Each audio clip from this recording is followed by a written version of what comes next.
माँ कहती थी मेरी अहमियत शादी के बाद समझ आएगी, और मैं हंस देती थी हर बार। सोचती थी माँ भी ना बस यूं ही समझाती है, डराती है।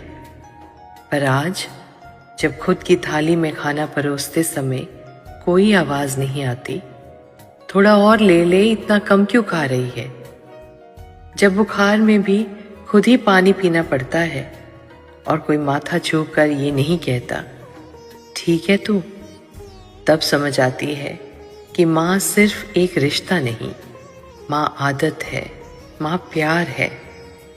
जब तक साथ होती है हम उसकी कद्र नहीं करते, और जब दूर हो जाती है तो हर छोटी सी छोटी चीज में भी याद आती है।